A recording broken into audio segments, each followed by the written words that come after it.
हाणे असां रुख कंदासीं टंडो लायार जे तालके चंबड़ जेको मुसलसल रमज़ान मुबारक जे बाबरकत महीने खां वठी जेको पाणी जी जेका बहरान आहे ऐं मुसलसल जेको एहतजाज आहे। अॼु जहिड़े टाइम सां हीअ रिकॉर्डिंग प्रोग्राम जी थी रहे उन 10 ॾींहं थी विया आहिनि। पाणी जी जेका मजबूरी तौर ते सूरत हाल पाणी जी जेको बहरान आहे, आबादगार आहिनि, सरापा एहतजाज बणियल आहिनि। उन जे हवाले सां उते असांजो मक़ामी रिपोर्टर आहे हादी बख़्श लेगारी। हादी, तव्हां बेसिकली हिकिड़ो मक़ामी उते जा रिपोर्टर आहे, मुसलसल 10 ॾींहंनि खां इन्हनि एहतजाजनि इन्हनि धरणनि खे कवरेज बि करे पिया ऐं गॾोगॾु तव्हां आबादगार बि आहियो, त उते आख़िरकार इहे कहिड़ा कारण आहिनि जंहिंजे करे इन्हनि जा मसइला ज़ंजीरुनि जो मातम करण बावजूद बि इन्हनि जा जेके मसइला आहिनि हिन महिल ताईं हल न पिया थियनि? जी रज़ा, बिल्कुलु तव्हांखे ॿुधाईंदो हलां त तालकी चंबड़ जे अंदरि sub division Tando Allahyar, sub division Chang, sub division बुकेराणी जे मुख़्तलिफ़ शाखनि में जेको पाणी शाखनि में जेको पाणी जॻह ते वारी उॾामी रही आहे ऐं जेके आबादगार आहिनि उहे मुसलसिल 2 महीननि खां जेके सरापा एहतजाज आहिनि ऐं उहे रोडनि ते निकिरी जेको सो सरापा एहतजाज करे रहिया आहिनि।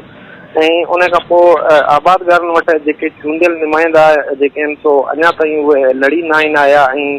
आबादगार जेके आहिनि उहे सरापा आहिनि। उन्हनि जो चवणु आहे त जेके इरिगेशन जा करप्ट कामूर आहिनि उहे बासरनि सां मिली भगत करे पाणी जी जेका आहे उहा हथरादू कोट कई वई आहे। माशी तौर ते उन्हनि जो चवणु आहे त असांखे कमज़ोर कयो पियो वञे ऐं आबादगारनि जो इहो बि चवणु आहे त जॾहिं मौशी तौर ते पंहिंजो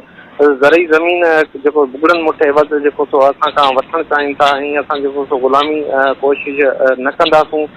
जेकॾहिं असांखे जेको हिसे जो पाणी न थींदो वियो त उन्हनि इहो बि चयो आहे त जेको असां सुप्रीम कोर्ट जो रुख कंदासीं। ॿिए पासे सूरत हाल इहा ई आहे त जेको शाखनि में पाणी न हुअण करे जेको उते जो फ़सुलु आहे आबादगारनि जो उहो जेको सो 80% ताईं तबाह थी चुको आहे ऐं उन फ़सुलु तबाह थियण सां जेको माइशत ते आहे जेको सो वॾो असरु पवंदो ऐं आबादगारनि जेके अञा ताईं रोडनि ते ऐं धरणनि में वेठल आहिनि उहे सरापा एहतजाज आहिनि ऐं आबादगार जेके आहिनि सख़्तु परेशान आहिनि। अञा ताईं उन्हनि जो जेको कंहिं बि नोटिस न आहे वरितो आहे। ॿिए पासे तव्हां ॾिठो हूंदो त चंबड़ में कुझु ॾींहं पहिरीं जेको ज़ंजीरनि सां मातम कयो वियो उन जे बावजूद बि जेको इरिगेशन इंतिज़ामिया ऐं जेको चूंडियल नुमाइंदा आहिनि उन्हनि जी सार न लधी जेके अञा ताईं सरापा एहतजाज आहिनि। जी हादी, इहो बि ॿुधण में आयो त गुज़िरियल ॾींहुं जेको आहे अॻूणो सूबाई वज़ीर ऐं MP इमदाद पिताफ़ी पारां जेको हिकु गॾिजाणी जो चयो वियो त आपाशी जा जेके अमलदार आहिनि उन्हनि खे आबादगारनि सां जेका मीटिंग रखी वेंदी त उते जेके मसइला आहिनि इन्हनि जा हल कया वेंदा। इन में केतिरी हद ताईं वाक़ई आबादगारनि जा इहे मसइला हल थींदा या वरी साॻी रीति इहे सरापा एहतजाज बणियल हूंदा?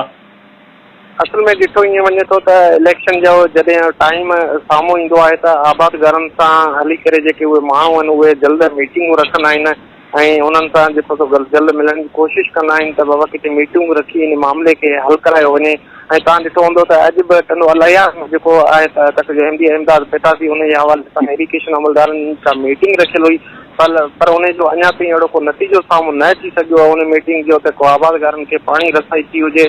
ॿिए नंबर ते ॻाल्हि आहे त आबादगार जेके हमेशह रोडनि ते हूंदा आहिनि सरापा एहतजाज हूंदा आहिनि ऐं जेके तक जा MP MLA चूंडियल जेके नुमाइंदा हूंदा आहिनि सिर्फ़ु उहो उन ई घड़ी ते आबादगारनि सां गॾु 5 मिंट लाइ बीहंदा आहिनि जॾहिं उन्हनि ते ॾुखियो वक़्तु अचे थो या उन्हनि ते इलेक्शन जो टाइम अचे थो। बाक़ी जेके आबादगार आहिनि हमेशह उहे लोड़ींदा रहिया आहिनि ऐं अॼु ताईं बि उहे ज़लील थींदा रहिया आहिनि उहे पाणी जे फुड़े फुड़े लाइ तरसी रहिया आहिनि। ॿिए नंबर ते आबादगारनि खे अॼु ताईं बि उहा का बि रसाई नाहे थी सघी ऐं अहिड़ो को बि लाइअमल जोड़े उन्हनि खे पाणी जी रसाई नाहे कई वई। जी ऐं ॿी ॻाल्हि त हादी, जे ॾिठो वञे त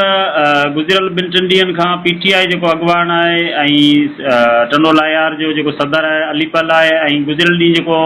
झंडूमरी जी मुख़्तलिफ़ शाखुनि ते सारिक अॻवान फिदा हुसैन चौहान पारां बि इहो विज़िट कई वई त उते पाणी जी छा सूरत हाल आहे ऐं आबादगारनि खे बि हिकिड़े क़िस्म जो इहो दिलासो ॾिनो वियो त आया भई अव्हांजा जेके मसइला आहिनि असां गॾिजी तौर अव्हां सां गॾु बीठल आहियूं ऐं कोर्टुनि ताईं वेंदासीं। छा वाक़ई तालकी चंबड़ में बि अहिड़ी का सूरत हाल थी आहे? PTI पारां अहिड़ी का यकीन दहानी कराई वई हुजे त ठीकु आहे, जेके बादशाह आहिनि उन्हनि जे ख़िलाफ़ कार्रवाई थींदी ऐं आबादगारनि खे जेको अदालतुनि जे ज़रिए पंहिंजा हक़ ॾिना वेंदा? बिल्कुलु दादा, इहो PTI जे अॻवान एजुकेटर अलीपल जेको सो गुज़िरियल ॾींहुं धरणे में शिरकत कई ऐं उन्हनि इहो बाक़ाइदा ऐलान कयो त जेके चंबड़ जा मुतासिर आबादगार आहिनि जिन वटि पाणी जी खोट आहे उहे पंहिंजे सतेफारनि जी कापी ऐं NIC जी कापियूं असां वटि ॾियनि उहे पाण पटिशनर थियनि। असां उन्हनि जे हक़ जे लाइ जेको सो कोर्ट में वेंदासीं ऐं तालके चंबड़ जी जेका सूरत हाल आहे उन हवाले सां अञा अहिड़ी ॻाल्हि जेकी अहिड़ी का मजमू साम्हूं न अची सघियो आहे त जेके उहे आबादगार हुजनि उन्हनि कोर्ट में उन्हनि रुजू कयो हुजे या इहा शइ साम्हूं ते सभु ॾिठो ईंदो आहे त जॾहिं बि वक़्तनि जे हालात आबादगार हमेशह जॾहिं परेशान हूंदा आहिनि, जॾहिं तड़पंदा रहंदा आहिनि, जॾहिं उन्हनि वटि जीअण जे लाइ कुझु बि न आहे रहंदो शयूं जेके आहिनि साम्हूं ईंदियूं आहिनि। तव्हां ॾिठो हूंदो त 3 साल जेको गुज़िरियल वक़्तु जेको गवर्नमेंट जो मौजूदु 3 साल जेका गवर्नमेंट PTI जी हुजे या पीपल्स पार्टी जी हुजे,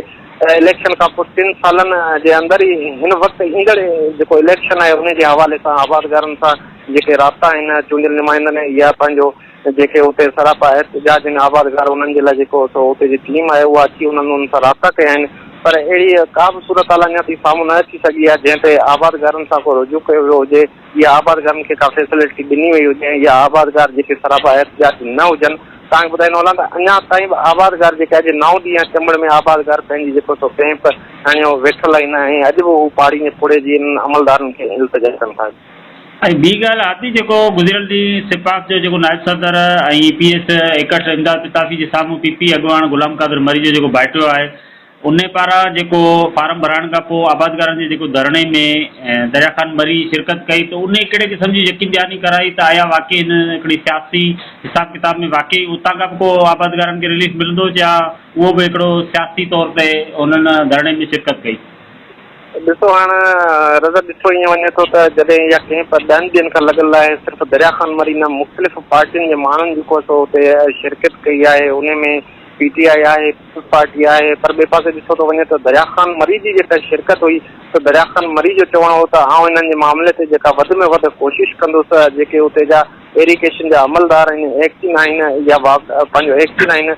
या इंजीनियर आहिनि उन्हनि सां जेका आहे सो आउं ॻाल्हि कंदुसि ऐं ॻाल्हि करे जेको सो इनशाला हिननि जो जेको जाइज़ मसइलो आहे जाइज़ मुतालबो आहे ऐं उन्हनि ताईं पहुचाईंदुसि ऐं हिननि जो जेको सो मसइलो आहे जल्द हल करायो वेंदो। ठीकु आहे आदि, वॾी महिरबानी तव्हांजी अपडेट करण लाइ। ख़ासि तौर ते आख़िरी में तव्हांखे इहो कमेंट वठंदा हलूं त ठीकु आहे हिननि ज़ंजीरुनि जो मातम कयो मुसलसल जेको आपाची खाते जी जेका ऑफिसुनि जे अॻियां एहतिजाजी धरणा या बुख हड़ताली कैंपूं बि क़ाइमु कयूं उन जे बावजूद बि हिननि जो को बि खड़तेल न पियो निकिरे त अॻिते लाइ छा आबादगारनि कोड़ो लाइअमल जोड़ियो आहे त क़ौमी शाराऊं बंदि कयूं वेंदियूं या वज़ीर आला हाउस हुजे या को अहम शारा अहम जॻह ते को धरणो हणी उतां खां के मुतालबा तस्लीम कराया वेंदा? जी बिल्कुलु रज़ा, इहे बुकेरानी सब डिवीज़न चाकर जेके शाख या कुझु ॿियनि शाखनि जा जेके आहिनि आबादगार आहिनि उहे जेको सो 15 ॾींहंनि खां सरापा एहतजाज आहिनि। उन एहतजाज जे बावजूद बि जेको इरिगेशन अमलो आहे उहो बि अञा ताईं उन्हनि वटि पहुतो न आहे। उन्हनि खां कंहिं ॻाल्हि जी का पुछा न आहे कई त तव्हां हिते कैंप लॻाए छो। त तव्हांखे ॿुधाईंदो हलां त उते ई इरिगेशन ऑफिस जे अंदरि उन्हनि जी ऑफिस बि मौजूदु आहे जेको इरिगेशन अमलो पंहिंजी ऑफिस में अचण बजाए उते जे शाखुनि ऐं वाउनि जे कपनि ते जेको आहिनि उन्हनि उतां क़ाइमु करे छॾियो आहिनि ऐं आबादगारनि वटि अचण लाइ तयारु कोन्हनि ऐं आबादगार जेके आहिनि उहे अञा ताईं सरापा एहतजाज आहिनि। ॿिए पासे आबादगारनि जो चवणु आहे त जेकॾहिं असांजो जाइज़ मसइलो जेकॾहिं हल न कयो वियो त असां हिन एहतजाज जे दायरे खे वधाईंदासूं ऐं असां जेको असेंबलियुनि जो रुख करे उते धरणा ॾेई पंहिंजो हक़ वठंदासीं। जी ठीकु आहे आदि बख़्श लिगारी, तव्हांजी वॾी महिरबानी। तव्हां असांखे अपडेट कयो। चंबड़ तालुके में जेको पाणी जी खोट शिदत अख़्तियार करे वई आबादगार सरापा एहतजाज बणिजी विया आहिनि उनजे हवाले सां अपडेट कराए वॾी महिरबानी।